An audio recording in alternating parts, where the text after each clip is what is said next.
I can trim the front part. Okay. Looks like yeah, just a little lag. It's not too bad. Well, good afternoon, good evening to all you at home.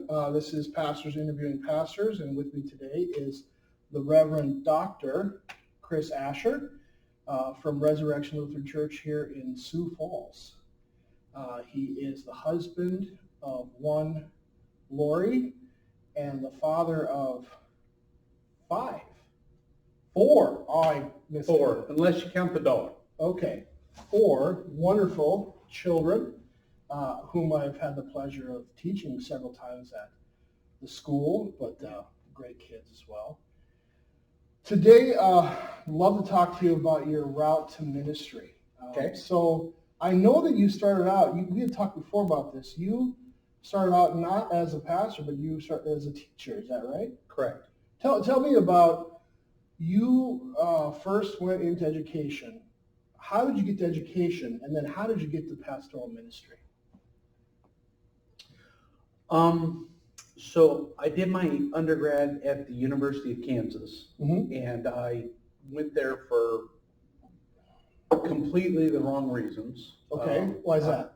To watch basketball. Oh, there you go. Well, And so that was it. And because my dad had he is a graduate and alum of Kansas State University. okay. So that is the rival college, so it was kind of a dig at my dad at Oh. the same time. So it was bonus points. Sons never do that. Right. And so I found myself there, and I actually started off as a political science major. Okay. And then... What were your thoughts starting off in political? Were you thinking about politics at one point? So I had done some like mock trial and that kind of stuff in high school, and I enjoyed that. But once I got involved in it at a college level, I was I didn't like the me that was there. It was a very angry me. It was a very manipulative part of my personality. I could do it, but I just, politics was not for me. So Okay. I needed a major, so I majored in business for all of one semester, and decided there's not enough, at least in the classes, it was more accounting and things like that, not enough people interaction for me. It was more numbers and that I am not that detail oriented. And so I would beg to differ on that, but I'll let you continue. well, it pushed me towards education was kind of where I found my interests, and it's always been more social studies. And so my undergrad is in elementary, middle, English and social studies. And so I was prepared to teach in the public school system, grades K through 9, English or social studies. Really wanted to center on kind of the middle school age group. It's just middle school either overlaps high school or elementary. Right. It's hard to peg it down state to state. It seems like it's different everywhere. And so that's kind of where I ended up. Along the way, like I said, I was at the University of Kansas. Like many people, I kind of had a crisis of faith during that time period. Really? And my dad... So this is your third or fourth year at Kansas? Would have been, I think it would have been January of my sophomore year. Wow. Something like that. And I'd been going to other churches, not Lutheran, although I grew up Lutheran Church, Missouri Synod. Right. And my dad said, go to church. And I went, that is not the answer, Dad. He was meaning go to your church. And so my way of rebelling. What was the foundation of the crisis of faith? What was leading that? I was living with roommates who they were my Bible study friends and things like that, who were doing drugs. And so there was You were just conflicted by, destabilizing in all sorts of ways. So trying to figure out that aspect of things. And so among other issues, I mean, it's a time where you have a bunch of things going on in your head. And that's honestly the same time frame that I was changing majors. So all those things were happening at the same time. it's kind of coming in into one cauldron and boiling over. Right. And so, again, it was January. I'd just come back from the break, and my parents said, go to church. And I was like, fine, I'll do it, and I'll hate it. Right. Because I'd never been close to the campus church at all. And so in order to really show my dad that I tried, what I said was, okay, I'm going to go, and I'm going to get involved in church, and then I can quit and say I tried. You gave it everything. You did everything you Right. could do, and he was so I went the first Sunday, and I signed up for the church choir. Wow. I signed up for, there was a college student like weekend. They went to this camp, this retreat. Generally, you don't sign up the week before, but I did, and those kind of things. And by the time I came back from that, I had a part-time job at the church. At the end of the month, I had 3 part-time jobs at the church. So the pastor must have been pretty good. I mean, in terms of engaging you, and Actually, it had nothing to do with the pastor at all. tell me about that. We were vacant during that time period. No kidding. So The student leadership then. So it was student leadership, and it was actually, this is the story on how my wife and I met. She was part of that group. Has a very similar story, although hers started in the fall, the previous fall, and mine is January. But and that's kind of how we got to know each other as part of this. So she was active in that group, although she's much more reserved than I am, and I'm very outgoing and those kind of things. But we did this thing called peer ministry. The college had, which peer ministry for them largely meant you had the facility open for study hours for college students, and you were available to talk, but really you just studied, and I got paid to study and hold the church open, but that's fine. But Lori was often my partner for that. No kidding. So that's part of how we met. And then the other part was she and I were the president, vice president of our college group. So you went from a guy who hadn't attended a campus ministry within a couple of months. You're Correct. President of all the organizations. Yeah, pretty much. Yeah. So not until the next fall, but yeah.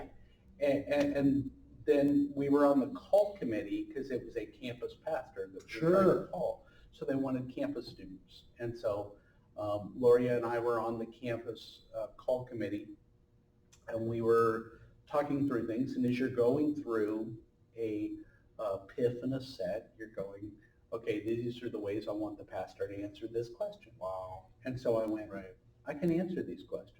Right. So the process of going through the call, being part of the call committee, really started percolating your minds like, right, this is something maybe I might want to do. right. So then we went and she and I had started dating in the midst of this. It was a long call process. We were probably vacant for 18 months, maybe 2 years. Yeah. They had 2 pastors. There was the pastor of the congregation, it was a town and gown, and then the pastor of the campus. And they were in the same building, but they had very different functions. So were you working a lot in the call committee? Were you working alongside the church, the calling church then as well? Well, it was or were you separate? It's a town gown, so the congregation was calling a campus pastor. Right. So he was part assistant pastor for the church, Right. but part campus ministry called by the district. It's hard to fill a campus ministry position. I know because we've gone through that. When I was at Moorhead, they had a hard time with that as well. Concordia, or Redeemer Moorhead. They do campus ministry at MSU and Concordia there, and then of course doing a little bit of campus ministry here too. It's a hard position to fill. It's hard work because you're reaching out to a very different kind of, I don't want to say audience, but an age group of people. And their time schedule is very different than everybody else. So I went and made campus visits once, and I finished at 10 o'clock at night. Yeah. And I am tired and ready to go to bed. And the girl I was visiting goes, yeah, I'm going to go out. And it's a Wednesday evening, and I'm just driving through Brookings. And she's like, yeah, I think I'm going to stay here and go talk to some friends. And she was out for the next 2 hours. And I'm like, I'm beat. I just can't wait to get home. So yeah, it's a different kind of ministry. And so it took a long time. But our group actually grew during that time. So we grew from about 10 to 12 to about 35, 40 during that time period, all student-led. During that time period, what is the final number? 8 of us became pastors over a 5-year span. Wow. And they weren't even recruiting at the University of Kansas. So it was just a group of people that kind of came through during a period of time. Maybe a thought too is sometimes that we as churches and organizations that call people get really nervous about vacancies and being vacant for long periods of time. But sometimes vacancy will help you really determine what it is you're trying to do, what you need a pastor to kind of lead, all those kind of things. It can be helpful to reevaluate everything that we're doing. It sounds like the vacancy was actually a fairly positive thing for that organization. And sometimes it calls lay people, which I was at that point in time, Right. to step up and use gifts that we don't even realize we have. Yep. So there are blessings in disguise, we put it that way. The Lord knows. Yeah, I suppose at the district level, they would never want a congregation to be vacant for long periods of time. I mean, probably most of the evidence points towards pastoral leadership is a good thing, but there are probably good experiences. God can do lots of great things out of even tough stuff. And this one was in an assistant role. Mm-hmm. So it was. Did you have any guidance from the senior pastor? Senior pastor. I mean, he was involved in the call committee and those kind of things. He was probably pretty busy though. And so I need to explain.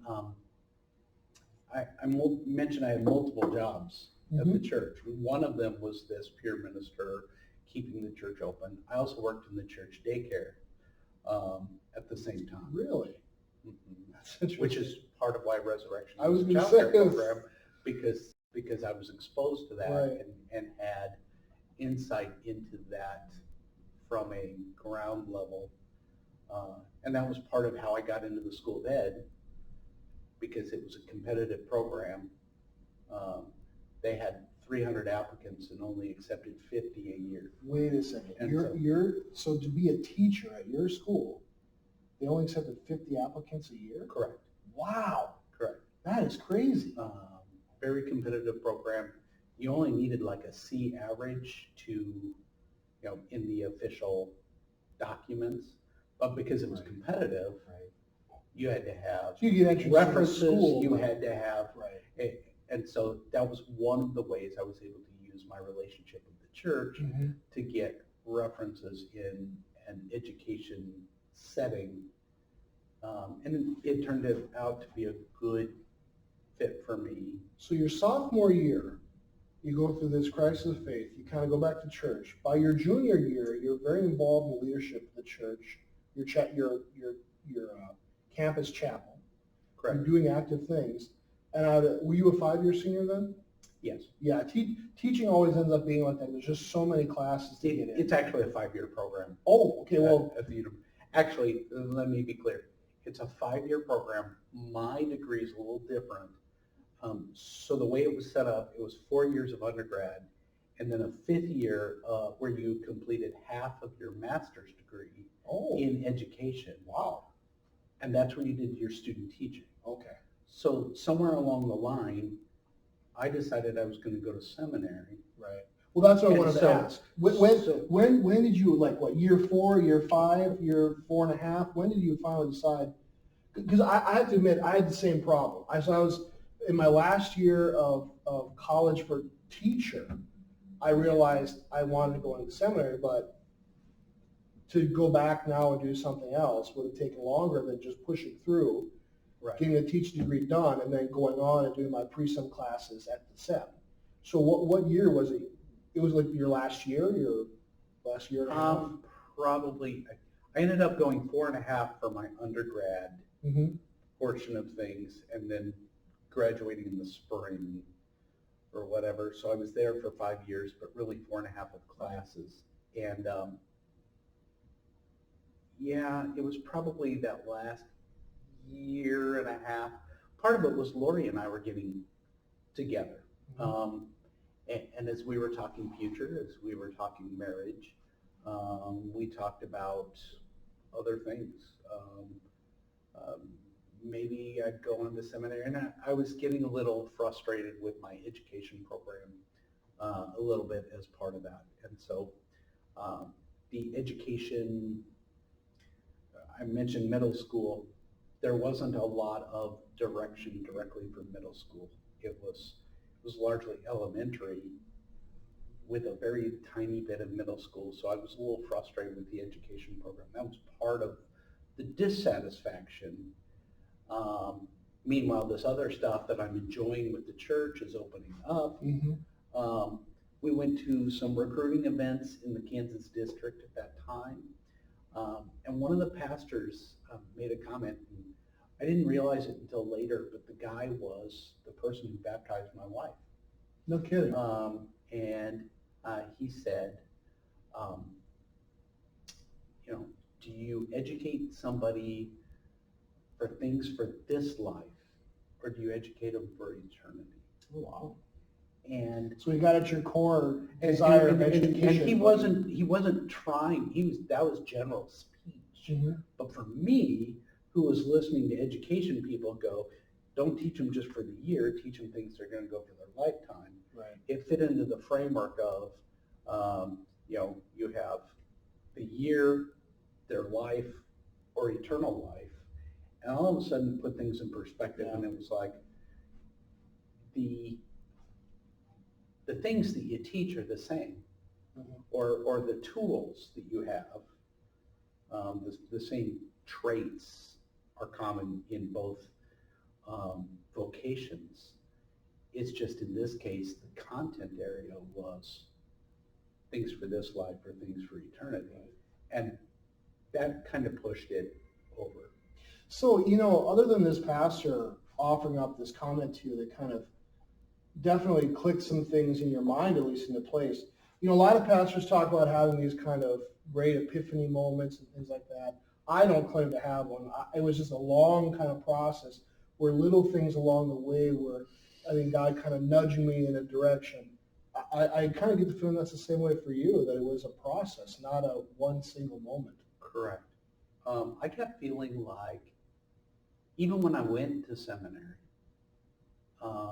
because I was not a Concordia grad, because it hadn't been my plan, I kept waiting for somebody to realize and pull me aside and say, this is not the place for you, the whole time. Nobody ever did. But I kept feeling like that. Because You mean that your first couple years on campus? Right, because I didn't come in with languages, and I was all behind. And even to this day, languages are not my strength. And the seminary puts a lot of emphasis in that. I think I can identify with this. We've talked about this before. We see eye to eye here too. My first couple years at seminary, my first year and a half, I don't know how many times I called my mom and said, I want to come home. Because at that point I had no Lori. I was by myself. Right. And Or she's Laura. like, You. or Laura, yeah. So she's just like, just stay another week. Just, keep, and it is because, what it is you go in there and you're, for lack of a better word, you feel like you're failing all the time because you can't keep up with the other guys. And then suddenly it starts clicking into place that two things. I don't want to diminish language skills. They're very, very important. But soon you begin to realize that they're very, very important. But in practical ministry, they're maybe, I wouldn't say maybe as important as people make them out to be sometimes.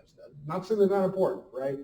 Like maybe a quarter less important than like when you go to your language professors, they make it feel like if you can't do Greek, you won't be a good pastor. Right. And you know what? There's probably some truth to that. There's probably some truth to that. But then you begin to realize that there are other aspects of ministry, especially teaching, counseling, having perseverance and patience, that you realize that I may not have these skills as much as I wish I did, but I've got these other skills as well. I completely identify with that. The first couple of years of seminary were really hard for me. I wasn't ready to quit, but I did feel like I was constantly behind. Mm-hmm. And I was not smart at that time. I didn't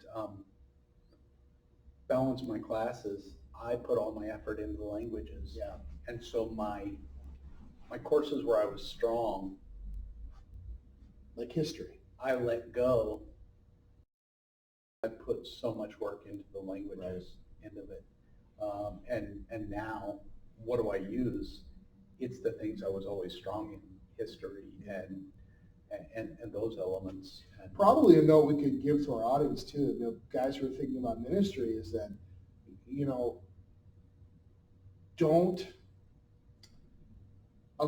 I think you're right, unless a professor comes up and tells you, you shouldn't be here, which happens, it can, but don't let the devil get inside your head, break you down, and think that maybe your seminary career ends up, you get a C in a class. Maybe that happens. But can you go out to a congregation and shepherd souls, heal breaking hearts, preach the gospel? So I've got a guy who's going to seminary, and I keep counseling that you keep your eyes fixed on that the Lord's preparing you for ministry. Seminary is a wonderful experience. It's awesome. It really is. It's so different and unusual. You'll never do anything like it again in your life. But it's not maybe as important. I'm trying to be maybe being a little chicken about saying it, but it's maybe not as important as what you actually do in the parish. You should be the professors of that seminary should feel comfortable graduating you. But at the end of the day, when you kind of sum up your life's work, what you do in the parish should probably matter more than what you did at seminary. Sure. At this point, I have no idea what your grades are. You have no idea what my grades were. At this point, it doesn't matter. Once you get I don't want to be flippant about seminary because I believe in the seminary right. process. Right. And I believe in, I wish, probably my great regrets is I didn't push myself harder at seminary. But that would be my whole academic life down to preschool, I think. Yeah. But yeah. True. So you left Kansas, went down to Concordia, St. Louis, mm-hmm. after 4 years of work, 2 of which weren't the greatest, but then your third and fourth year started coming together. You got a vicarage to... So I vicared at Redeemer Lutheran Church in Fredericksburg, Virginia. Wow. So that's an hour south of D.C. That must have been a big-time culture change. Yeah, and that's one of the things, it's 1 year, so you got a choice. And we said, just not in the Midwest. We wanted a culture change. Yeah. So that we could experience it and see if we liked it. We decided we didn't. But that's not because we didn't like that church, but because the East Coast and the pace of life was not for us. Even though Fredericksburg it's the extent of suburban DC. It's about an hour south of DC. It's really on the Mason-Dixon line. So we were an hour north of Richmond. And battlefields for Civil War and American Revolution. As a history guy, you must have been involved. That's right. And my wife, she's a history major. So, there you go. So the two of us, we're traveling to battlefields and all sorts of stuff. I've always wanted to see that area of the country because of the history. Yeah, it was, Stonewall Jackson died 20 minutes from my house. Just, I mean, all that kind of stuff. You go visit people and they live in a Civil War battlefield. You know, they find cannonballs in their yard, all this stuff. I mean, it's just happens all the time. So How was your vicarage? It was a good experience. It was a different experience. So I I vicared from August of 2001 to August of 2002, or end of July of 2002. Mm-hmm. So that was the year that I went out. So I was there for, I started August 1st. I was there for 2 weeks, and my vicarage supervisor said, just move in, get used to it, it's fine, get comfortable. The next 2 weeks, he started tutoring me, and then September 11th happened. Oh my gosh. And he was the head chaplain of the Virginia National Guard, and he left. No He was kidding. sequestered for counseling in DC for the next 4 months. Not And sequestered. He was not there at Correct. all. He was in a hotel doing round-the-clock counseling with families who had lost loved ones in the Pentagon attacks. Wow. And so, You never told me this story. so for the next 4 months, I'm on my own. Did you have any help from sister churches No, in your winkle or in your No. circuit? Our circuit was suburban DC, and we were the extent, and there was not a church within a half hour of where we were So located. you were on your own. There was a retired pastor That's good. who gave me a little advice and kind of took me under his wing. His name was Fred Hims. But he didn't really do anything during the day. He just kind of folksy, friendly advice from the side. So you're coming out of seminary, you're starting your vicarage, and suddenly you're preaching every Sunday, Correct, every service correct, for 4 months. correct. And my vicarage supervisor has never heard me preach at all. And so it was the strangest thing. Luckily, I preached a lot in my field work. Okay. So I had probably preached 35 times before then. You know, I didn't preach much by Fieldwork Church, and I bet you my vicarage supervisor ended up being my grandfather. He's Laura's grandpa, Yeah. right? So I drove him crazy. I think I was part of the reason why he had a stroke later on in his life, because I was always turning in manuscripts like Friday night because I could not get my stuff together. I could not pull my thoughts together. I was rewriting 10, 15 times. I hadn't gotten the experience. Well, I preached still doing 4 or that 5 too, but times. Yeah, it was a tough thing. So, yeah, I just did it. And to this day, he and I talk. We're not, what is the term? We're not close. We're not upset at each other. It's just we lost some of that bonding time. Yeah. So by the time he came in at like Christmas, And his head must have been in one right. place too. Then he had to process out, and he Right. was dealing with PTSD, and so there were a lot of places where, I mean, we had a joking relationship and those kind of things, but I mean, he gave me 2 comments the whole year on my sermons at all. And one of them was, you went 22 minutes the first service and 20 minutes the second. Not in a bad or a good, Just general here's the information. timer. Yeah. And that was one of the 2 comments, you know, and there just wasn't a lot of feedback. What was it like pastoring a church as a vicar through September 11th and the months after? Scary. That sounds, you don't know what you're doing, but No. nobody knew what they were doing. I remember And- those days. I remember and it was- we were always worried about something else. For about 3 months afterwards, it was just what's going to happen next. Right. And so, yeah, you're trying to hold on and make visits and love on people and Mhm. encourage and those kind of things. And as we talked, we called on the 10th anniversary, he and I talked, and he said, you know what, you're the only vicar that could have handled that. And the Lord put you there at the right time. We didn't understand that. Because I did, I just went with it. And vicars are all over the place. Some can handle it, some couldn't. I don't think I could have handled that. I don't think so. I didn't have a Basically, choice. a person doesn't know until you put in Yeah, a situation. you don't have a choice. Still. Yeah. So it was but the funny thing is, his assignment was always in June. He'd be near the end of your vicarage, and he'd always say, okay, I'm going to give you everything for a month. You do all the church services, you do all the hospital visits, anything that comes up. And I looked at him in June and said, really? I've done this. Yeah. Okay, but this is not tough. But that was his final exam before going into the summer was, can you handle this? Okay, but worked. So yeah, had that, went back to seminary, had fourth year. Our oldest daughter, Elizabeth, was born in December of my fourth year. Such a sweet girl. She was even sweet back then. So yeah, and then received our first call to Huron, South Dakota.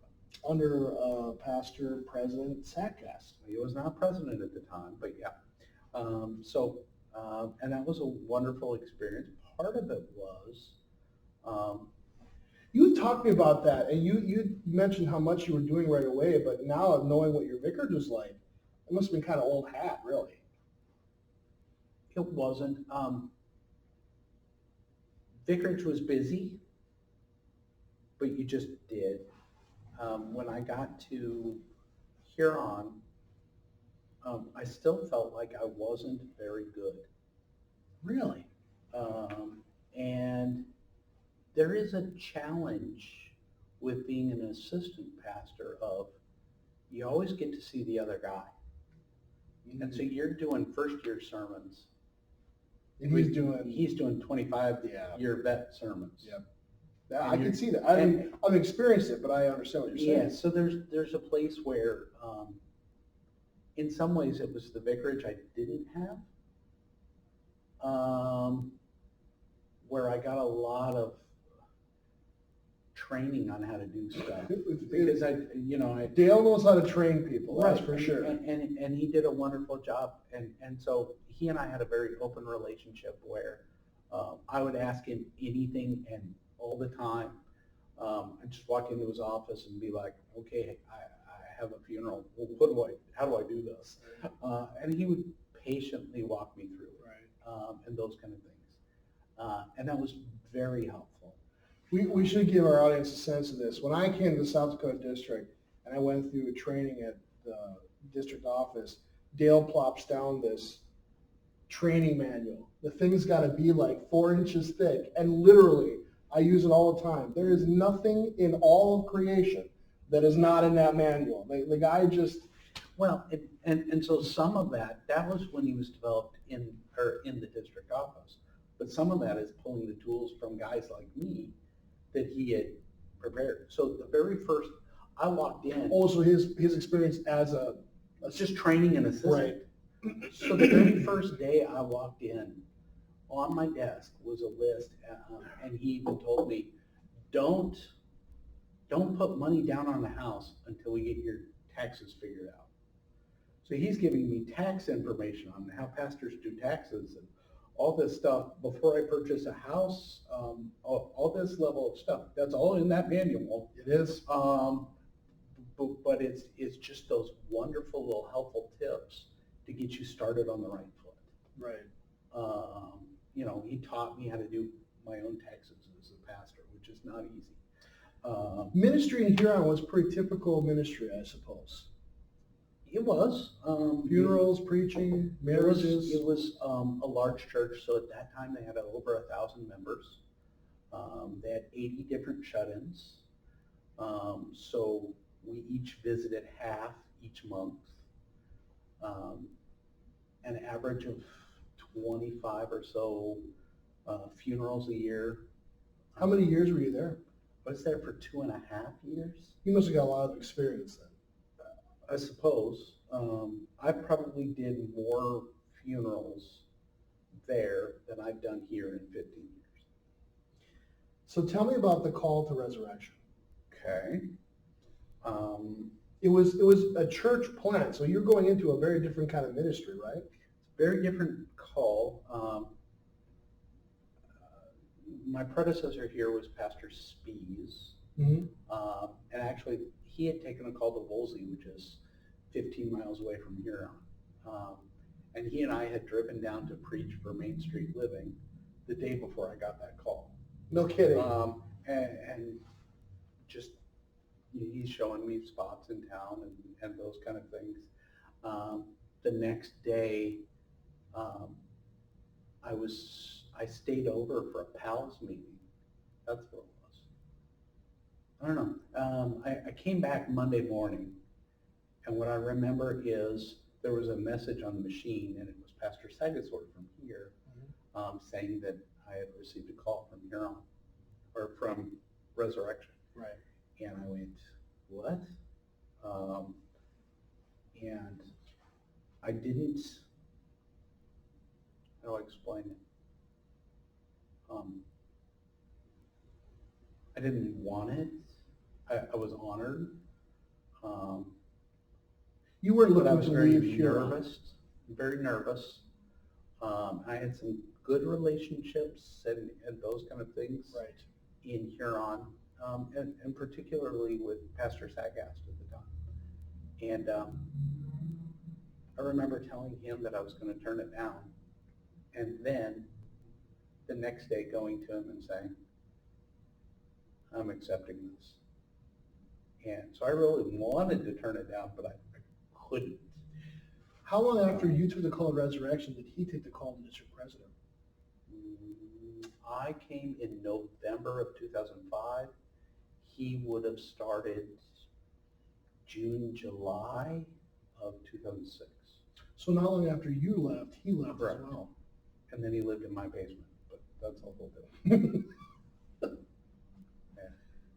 So when you started Resurrection, it was they were past the past the kind of planting stage, but they were still kind of smaller, and they've kind of grown under your tutelage. Talk about that process of those first couple of years there at the church. A couple of things that happened right before I came. One was the creation of the T congregation, which some of the members from Resurrection had left to start that congregation. So for any number of reasons, they had lost a significant. This is before you came. This is before I came. So coming into it, there were some issues that I didn't realize taking it because I was just looking at paperwork. right. And I don't know that they recognized it either. And so it was kind of one of those things where you had a young congregation that their first pastor had left and they had really relied on him. And then they got a young guy in replacement who didn't really know what he was doing. Maybe I still don't. But we kind of grew up together then and figured out a lot together and kind of partnered. And you were a fresh set of eyes too. Right. And so it was just like one of the things they needed was stewardship. Well, Pastor Satgast had done that at the last church. I knew nothing about it. I don't know, let's grab some resources and let's read them together and figure it out. What are we going to do? So I didn't come with any unique wisdom or anything that way. It was just, let's figure it out and grow up together. And that's kind of what's happened is we've kind of hit our own. When you're starting off and they weren't a mission congregation, but they were kind of coming off of that status. Mm-hmm. They really didn't have an identity at that time. Their first pastor had left, and there were a bunch of people from different churches in town. And there was a group from Our Redeemer and a group from Faith, and it's, well, here's how we did it at our church, and but they didn't have, here's how resurrection does it. Right. It's always how the other place used to do it. Mm-hmm. And so I think we're now at the place where this is how we do it, and this is who we are. I imagine that's something that I've always been pastor to churches that have some history, but I imagine building a culture, building a history is not the most easy thing to do, especially in the world we live in right now. Maybe 30 years ago it was probably easier, but with people being so transient, they're in and out more often, it'd be harder to build a culture. Yeah. Everybody comes with baggage from their last church, Mm-hmm. good, bad, or otherwise. Right. You just come, with a history, but it's creating it as a group and saying, okay, who are we going to be? What do we value? And so we try to be, we don't want to be a huge church. We really see our mission as the west side of Sioux Falls and reaching out into our neighborhood, being kind of west of I-29 and loving on those people the best we can. And that was part of building the child care center was, okay, that was a need on the west side of town at that time. And so creating some relationships with those families who would be serving. And so. Well, maybe to pivot for a minute, okay. Going along with talking about the nursery, the work you're doing there, what do you see right now, the greatest challenge in ministry in Sioux Falls, in the United States, however you want to phrase that question? What do you think is the greatest challenge in ministry right now?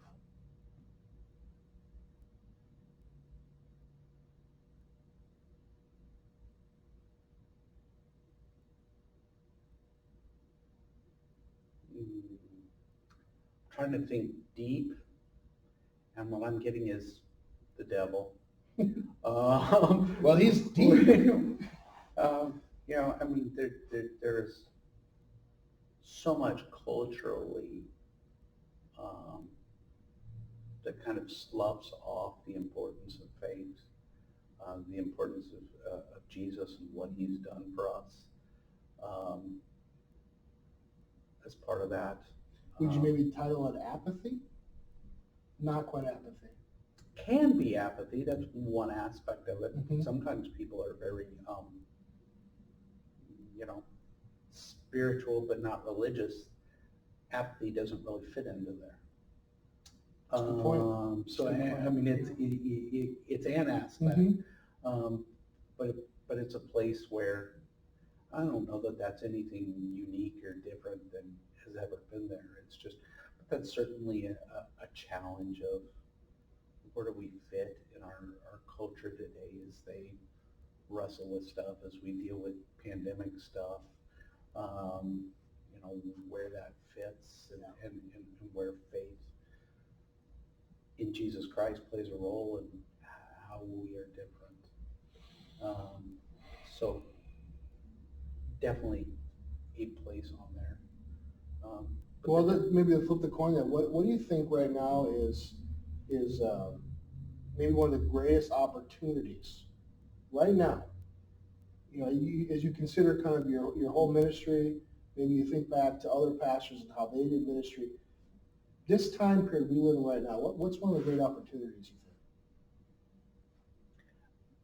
One of the things that I'm watching, particularly during the pandemic, is the church being the church.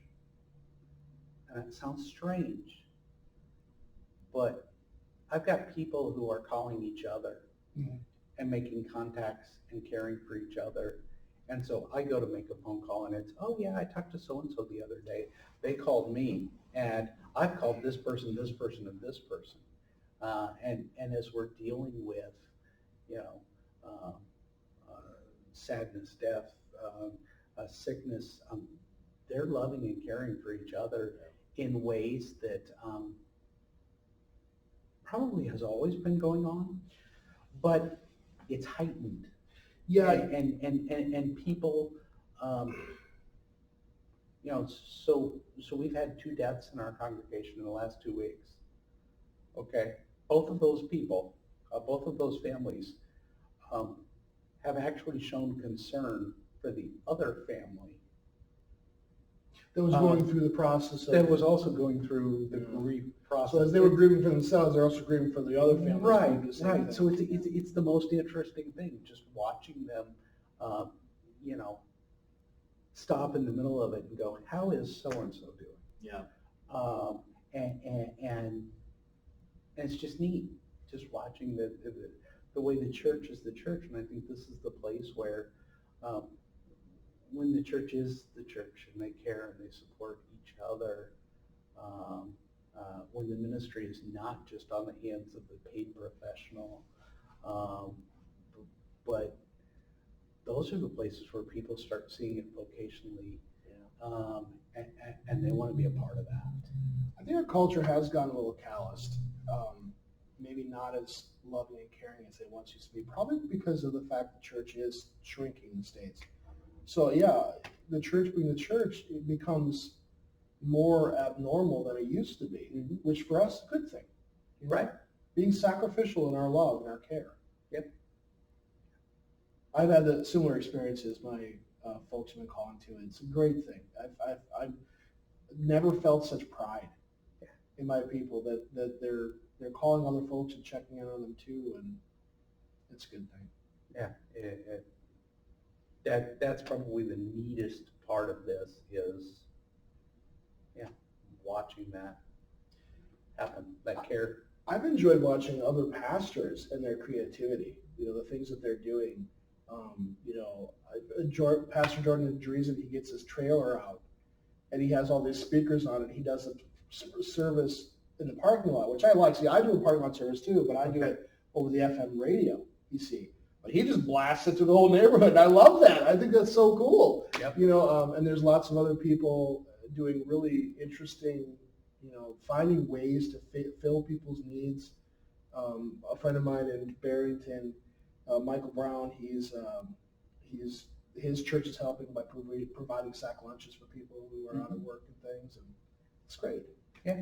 So many interesting ways people are doing ministry. I wanted to ask you,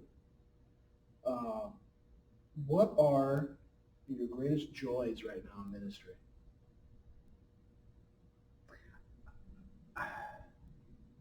I think the greatest joy in ministry is also the hardest part of ministry. What do you mean by that? The greatest joy is being there for all of the important moments in people's lives. But those can be hard moments too. I get to be there at every baptism. Mm-hmm. I get to be there at every funeral. Yep.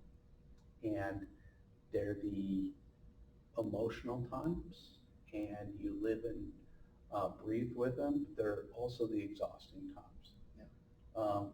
And they often come in bunches.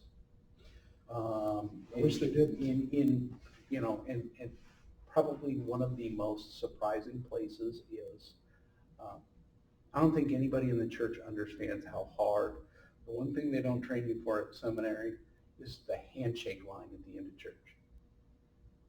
How so? You do more ministry in that because you're going happy birthday, you're giving high fives to the little kids, and all that seems good. And then you've got the couple who comes to you and says, we're pregnant, and you're excited with them. And the next person behind them in line says, my husband has cancer. Yeah. And you mourn with them, and you're just flip-flopping emotions. Mm-hmm. And it's like speed dating. Yeah. But there's no way to prepare for that. And you can't necessarily have the highs. I mean, being part of ministry, getting those wonderful moments without being part of the tough things too. Correct. And so it's just this intense moment that you love being a part of every week, and yet at the same time, because you're in people's lives and you're caring for people,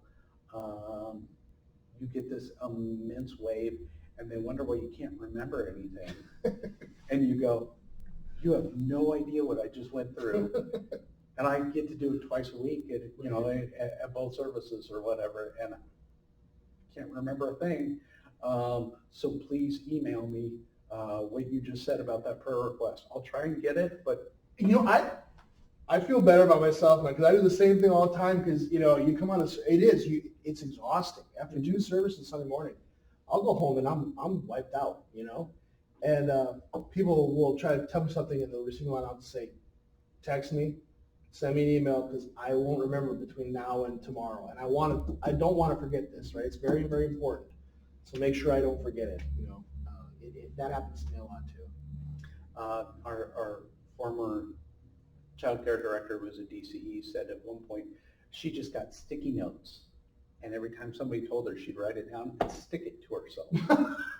And she would have, when she was serving a more DCE capacity, she would just that is brilliant. All of those kind of things, and she'd have a list of 8 things. Remind email so and so about Sunday school. Yeah. I wish that I could start a policy at a church where anyone who visited had to wear a name tag for the first month. That'd be nice. Not forever, just for that first month, so I can remember to really learn those names easier. But all right. Stuff. I want to ask you about teaching at the high school because you're the only pastor that I've interviewed who's also teaching. You took on the religious education instructor position at the high school here in Sioux Falls 2 years ago. 3 years ago. Wow. Time goes by fast. So this is I am just completing my 3rd year. What's your favorite part about teaching high school? Learning new things and working with a totally different group of people. It is, a lot of people think it's like youth group. It's nothing like youth group. No. There's a lot of kids who have no church background whatsoever. Right. And so there's quite a bit of evangelism that's happening in pastoral care in the midst of all that. Right. And so, and I'm learning new content. To give you an idea, in a Bible study, if you do a Bible study every Sunday throughout the year, okay, that's 52 Bible studies. Okay, I do 160 classes in a school year. That's a lot. So it's 3 years of Bible study, all crammed, and that's per class that I'm teaching. Right. So when you teach multiple classes, I've always been impressed. You come to Circuit Winkles and you bring with your Bible study materials. I'm just blown away at the presentations and the sequential nature of it. And just one thing I've always been blown away by, Chris, that you do is plan. You're planning unit, micro, macro, the whole thing. I'm always surprised that, you had shown me how you worked out your confirmation a couple of years ago, more like 5-6 years ago.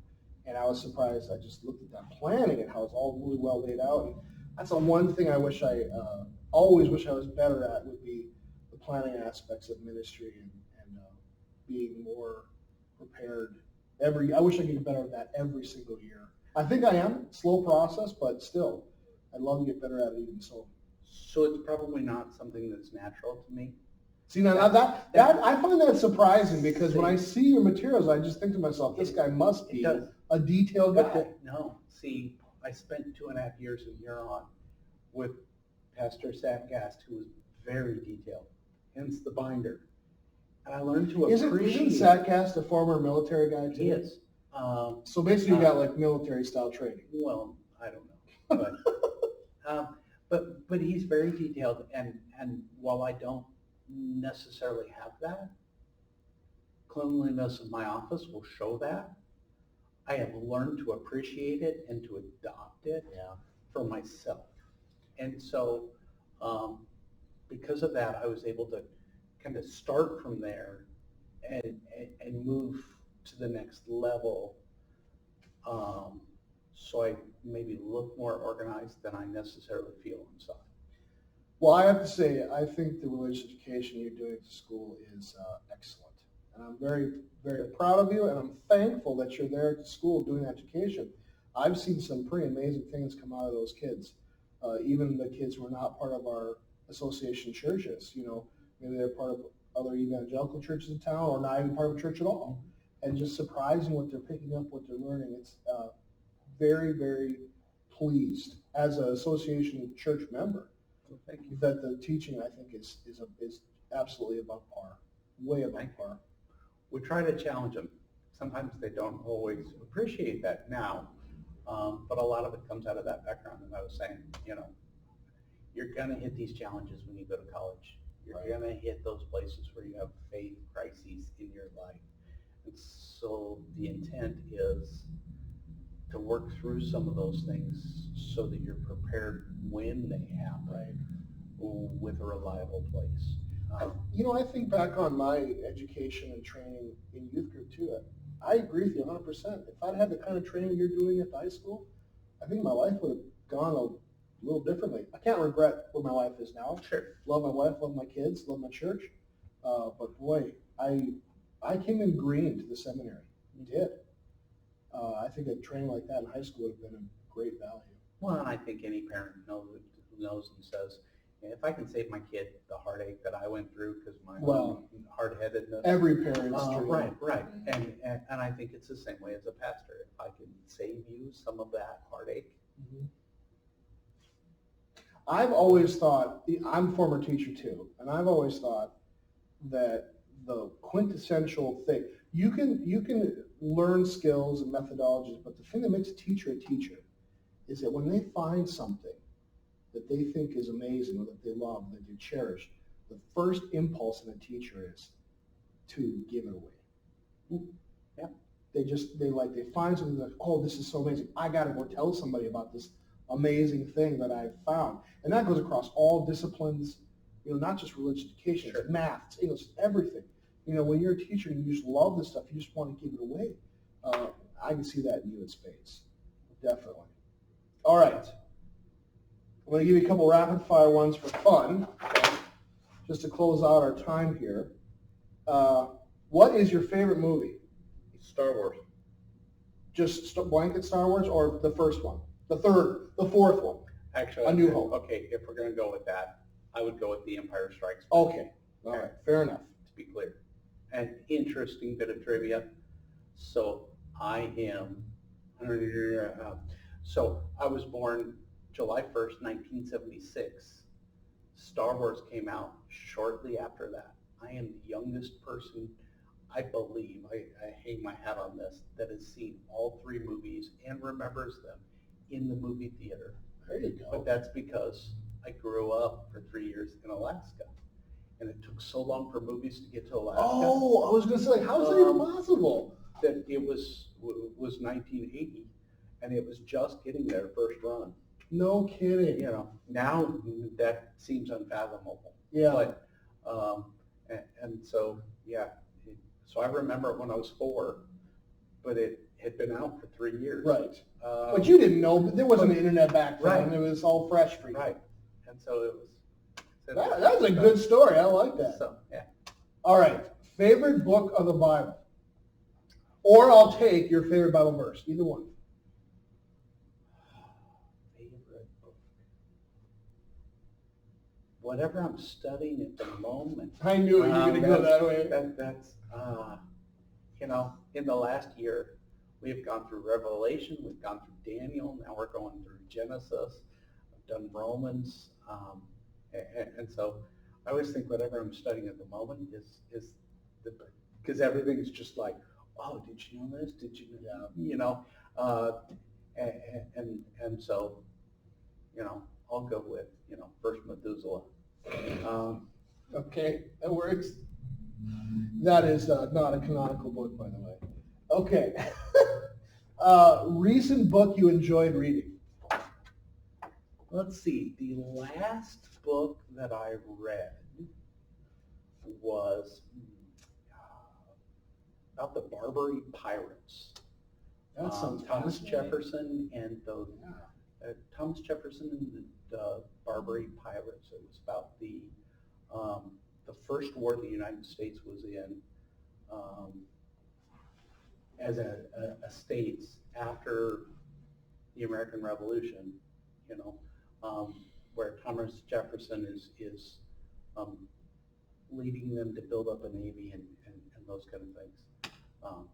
So just some random book my wife bought me for Christmas. It's been on my shelf for about 3 years. And I pulled it off and went, wow, I knew nothing about this.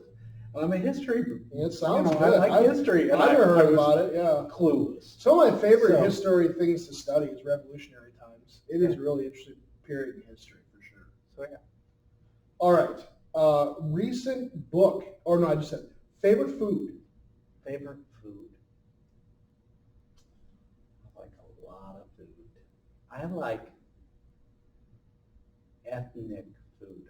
That sounds terrible, but I like authentic Greek. I like authentic Italian. I like more authentic Chinese if you can get that in the United States. Really, legit Chinese food is fantastic. Yeah, and so the more unique and flavorful and diverse that it is, the more it sounds like a chain restaurant, the less likely I am to eat it. That's fair enough. Cat or dog? Dog, Dog person all the way. all the way. All right. Golden retriever, just to be clear. One place you would really like to visit? I would like to go to, I'll give you two because they tie together. I would like to go to the Holy Land. I also I thought would you've like been to do the Holy Italy. Land now. I've been to Greece. I have not been to, Oh. so So I'm sorry. The first one was you like to go to the Holy Land, and Holy then you Land like and to then go Italy. Italy. You know, just kind of do that. And I'd also like to do the Turkey part of things. And I think you've been to the Turkey, you've been to like Constantinople and that. We did Istanbul Right. and Ephesus. And that's all closed Yep. now. Troy, which was pretty interesting. Yeah.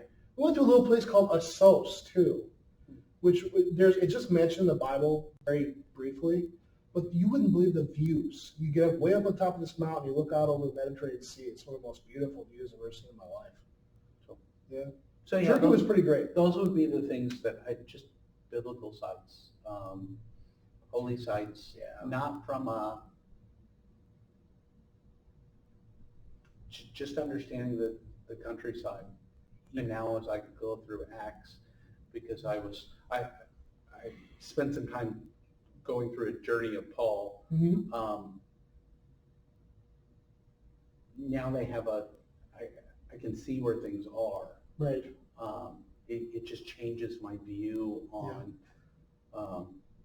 Philippians, this is where Philippi is. Yeah. Whereas before it was just a book. Now it's that place. It's not that the Word of God changes, but I don't know, there's something maybe very basic and human about it that when you visit a place, it's no longer a place in your imagination, it's a real place. Right. Yeah. Right. And you can put the maps that are in the Bible, they just come to life a little bit more. And so any of those architectural sites, big crumbling rock buildings, My wife and I always kind of go back and forth in this because she's more of a sit on the beach and do nothing traveler, and I just want to see stuff. So, yep. All right. Well, any parting thoughts? Any parting comments? Anything you wanted to say that you didn't get a chance to say? Thank you for doing this. Oh, it's fun. God bless all of you. This is a good. Chris and I are pretty close friends, so I'm sure it's probably going to go longer than they have in the past, but that's good because when we talk, we can talk. All right. Why don't we close the word of prayer? Let's do that. Dear Heavenly Father, we thank you so much for your many blessings in this life. Lord, I'm thanking you for Pastor Chris and everything that he does at Resurrection Lutheran Church as he serves his people and as he leads his people as they serve one another. And we're thankful for this ministry. Lord, we would ask that all people who are maybe considering to serve you in your mission fields, who are considering to pastoral ministry or to serve as a teacher, to serve as a deaconess, a DCE, in any way, Lord, they might not be afraid of maybe some of their own shortcomings. They might be willing to engage in the process of thinking about ministry, maybe even going off to seminary. May these conversations be help and aid to know that these things are not insurmountable, but they can be done. May you fill your mission field full of workers to harvest this glorious harvest that stands before us. And this day, Lord, protect and keep us. Bless all those health workers who are still serving on the front lines. And we ask that you would bring an end to this epidemic as soon as possible. And we pray all this in Christ's name, and his will be done in our lives daily. Amen. Well, blessings, Pastor Ascher. Have a wonderful rest of your day, and thanks for being here today. You're welcome. Thanks. God bless you all.